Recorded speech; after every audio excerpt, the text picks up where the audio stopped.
Yeah, they're in. The advocates who want to be in are in. Okay. Everybody's. Alistair, are we ready with 529? Sure. Okay, let's start with that. House Bill 529 and simultaneously House Bill 579. Oh, I can get it. Slow down, slow down. I'll get it. Senate Bill 529 and Senate Bill, jeezy peasy, Senate Bill 529 and House Bill 479 are both bills that are cross files of each other. Was supposed to establish the Southern Maryland Early College Teacher Pathway Program.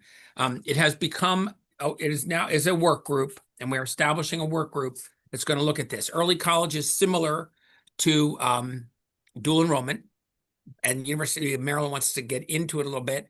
And there's a Southern Maryland Center where they would like to do this, and they're going to begin to study it. I became a little concerned that it was specific, but I talked to universities in Baltimore County that I keep in contact with. And they said, no, we're there.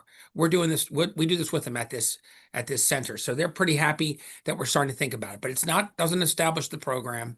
All it does is set up a rather extensive work group to begin to talk about the concept.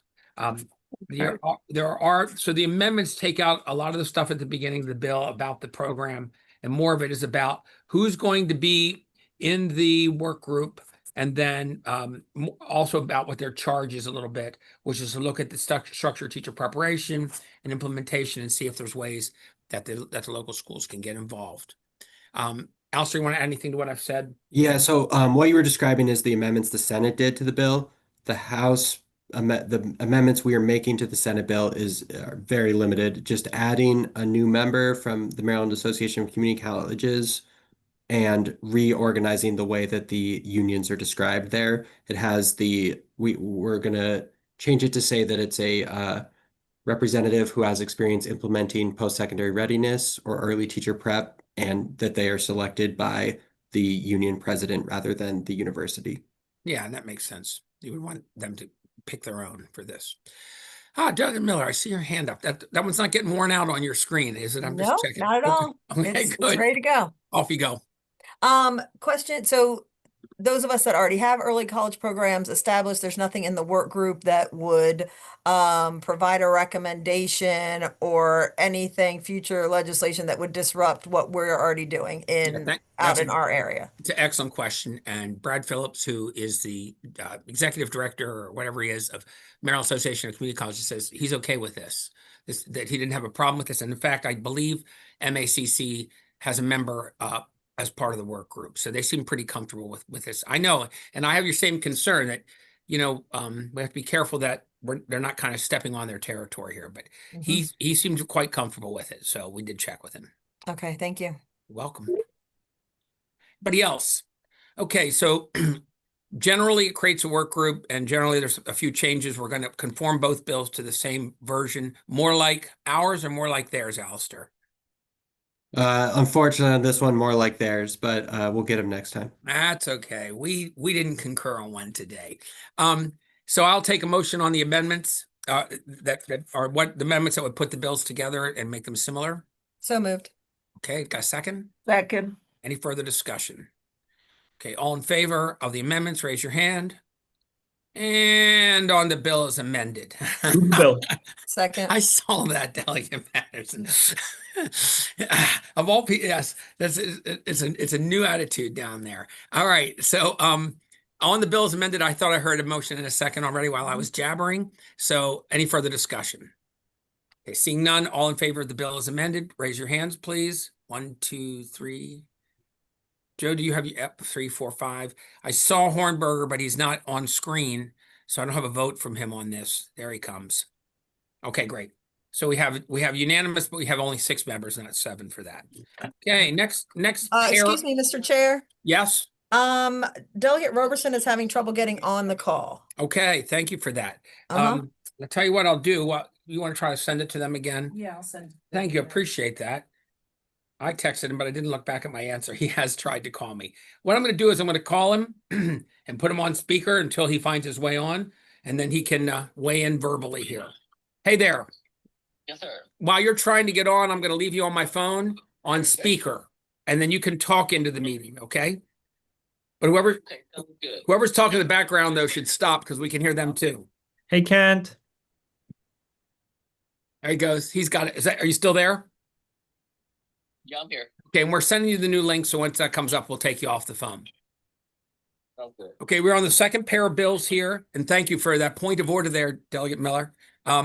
So Senate Bill 764, House Bill 1205. This is there has been a discussion of having a bill that would require minimum wage for ESPs. That's a highly expensive bill.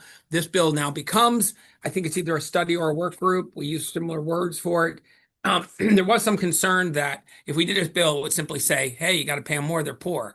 But actually, the bill and the work group of the charge is designed to actually take a look at which counties are paying minimum wage or better or worse, and see how much it would cost those if we did this for them to be required to join in with us.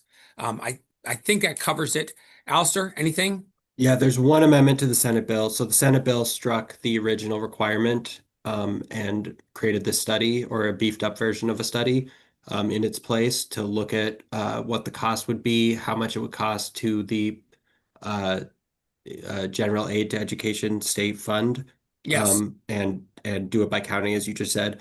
The requirement in the Senate bill was that they report by December 2026, and the date on which the survey goes out that they would use for this is November 17th.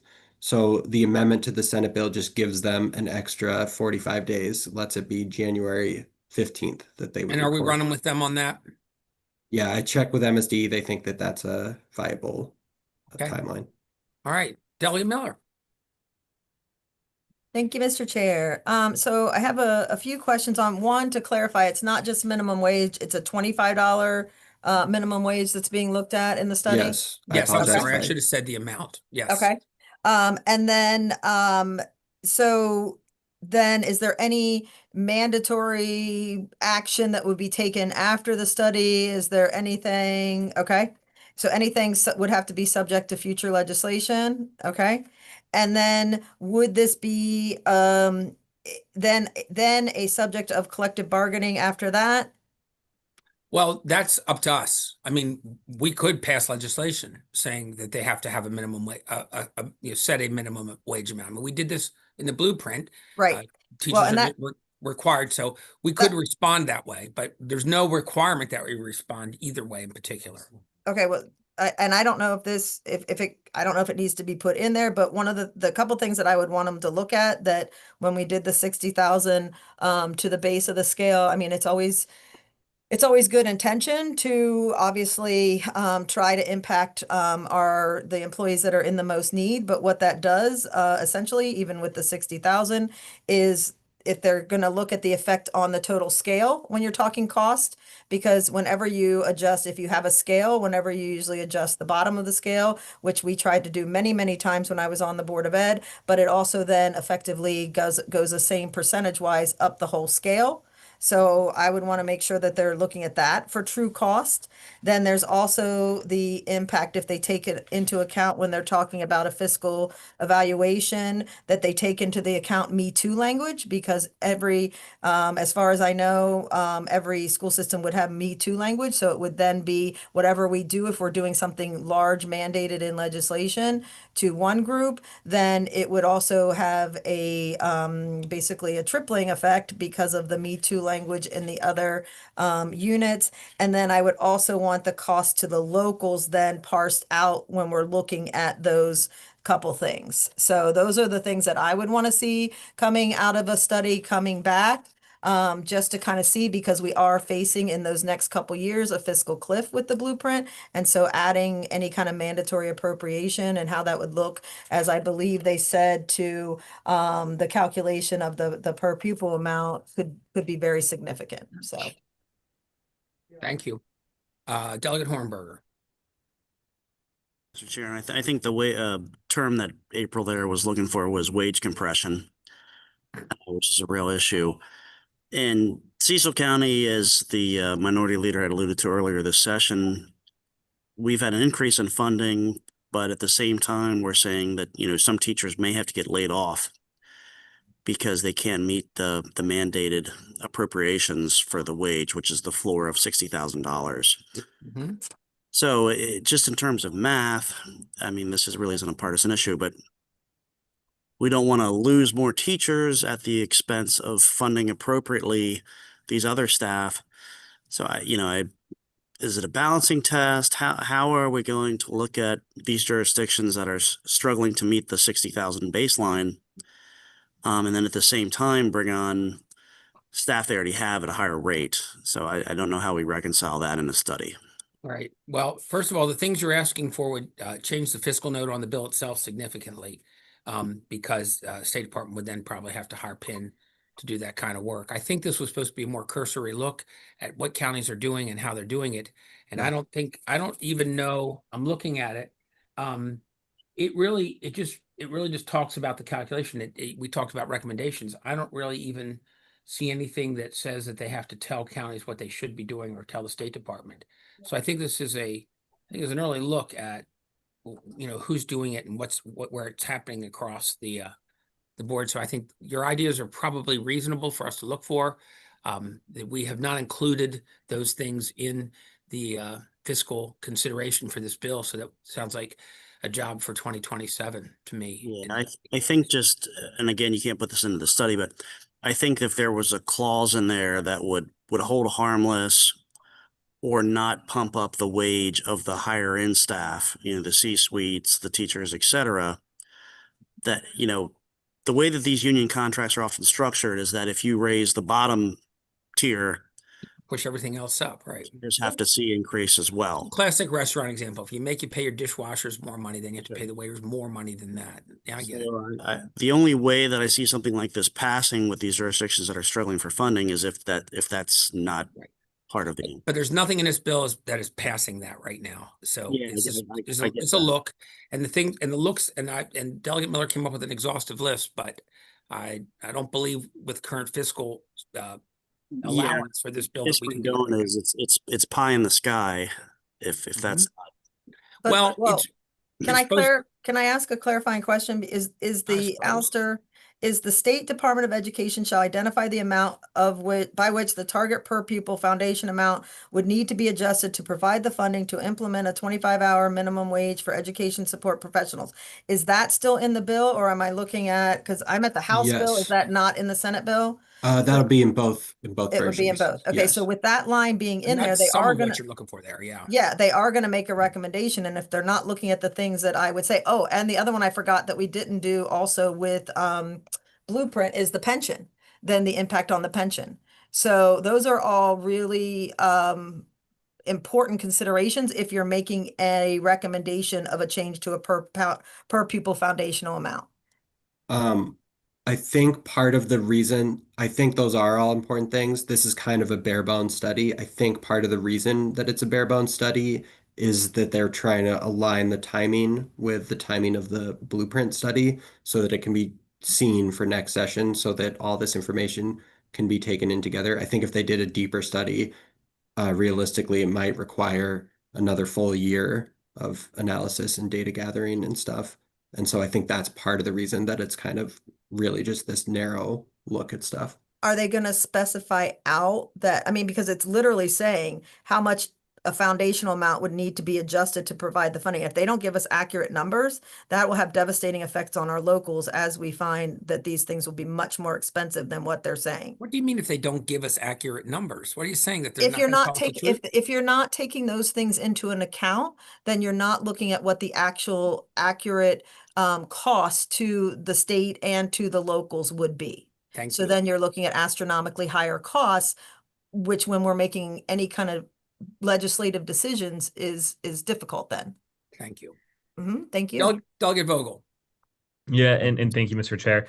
I would just say to Delegate Miller's questions and points, I am sure and I hope that all of that will be considered, but I think it's really important that that we start with looking at the $25 minimum wage.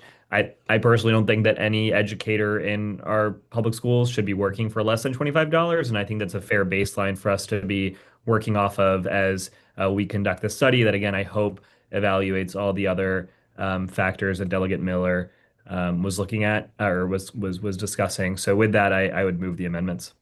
Okay, amendments have been moved. Do I have a second?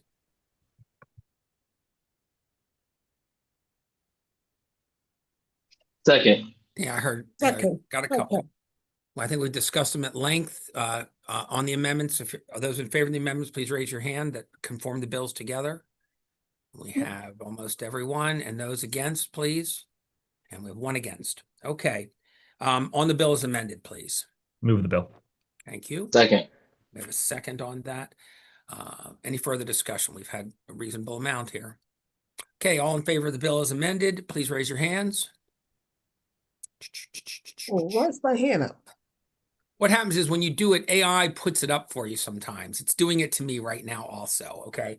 It recognizes your hand. And anyone against? Elliot Miller, you're against? Yes. Okay, so the same 6-1. All right, next bill, last one, is artificial intelligence, professional I'm sorry, development. did you do both the bill and the amendments or just the We amendments? did the amendments and we did the bill, yeah. Gotcha, I'm sorry. I'm pretty certain we Slow. did both. I'm gonna lower my, yeah. My right hand here is telling me we did. Okay. All right. Next bill is I'm sorry, this one just crept off the list suddenly. This is a bill to take a look at AI in the state. Has a number of things in it. It has been amended, but the Senate version is in front of us, and we're going to conform the House bill just to be nice to the sponsor in this case. And so the bill basically sets up that the MSC has to come up with a group of guidelines and privacy guidelines, lots of guidelines about AI, and start to really work on it. It's hard work for them because everybody's trying to figure out what to do here. So you can see there's a number of things. We were going to get some help from one of the 4 years, but we're not going to require them to do that. Morgan was going to get involved, and they might still. And then after that, it sets up a collaborative that meets for 2 years that continues to try to keep things alive and alert and help continue, because we all know that AI is changing, well, every minute it seems. And so the collaborative is also a group that will work to provide advice. Alistair, you want to add anything to that overview of it? No, I think that's great, sir. Okay. And so the amendments conform them together. I would look at which version if you're really looking at it hard right now. 720 is closer to Senate how it's going to version. end up. The Right. only change to 720 is we're changing the professional development, how it must be done, Correct. to make sure that it's either offered during an employee's regular workday or as a professional learning experience that is eligible for credit towards their You licensure. can either try to get recertified doing it, or they can offer it like during the workday somehow or another. So that's that. Move the amendments. Okay, thank you. Do I have a An second? intruder, by the way, if anyone can see right there in Kent Road. Second. Second. Why, Kent? What? Look, Kent Roberson obviously did a little makeup work there. Took off his sunglasses. Do you still have the cool tennis shoes on, though? That's what I really want to know. Okay. I have a motion and a second on the amendment. Any further discussion on the amendments? Okay, seeing none, all in favor of the amendments, raise your hands. And in my case, it'll put my hand up. Didn't that time. Okay, it's unanimous. And on the bill as amended. Move the bill. Got a motion, I got a Second. second from Hornberger. I can't take it from that guy who's impersonating Kent Roberson on camera there, so I can't do that. And so all in favor of the bill as amended, please raise your hands. And we go 100% on that one. So thank you all very much. I guess voting's in about 20 minutes, so we'll see you. And these will be on the voting list already, so see you there.